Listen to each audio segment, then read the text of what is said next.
Sa number 5, isa ka baby boy ang ginsulod sa eco bag kaginbilin lang sa hilamonan.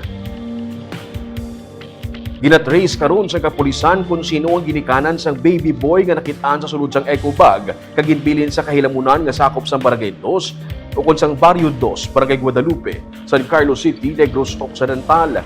Mga estudyante nga pakadto sa eskwelahan ang nakasapusang bagong bunag nga bata matapos sila babatian ang hibi sini mga alas 6 sang aga sa Lunes nga adlaw na puno sang balas ang lawas pati ang mata sang lapsag. Kaginubulubanta, 3 pa lang kaadlaw ang edad.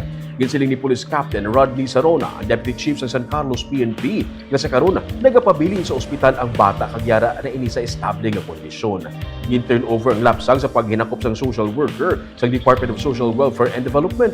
Samtang parahin pang follow-up operations ng PNP agud makilalaan ang ginikanan sang lapsag.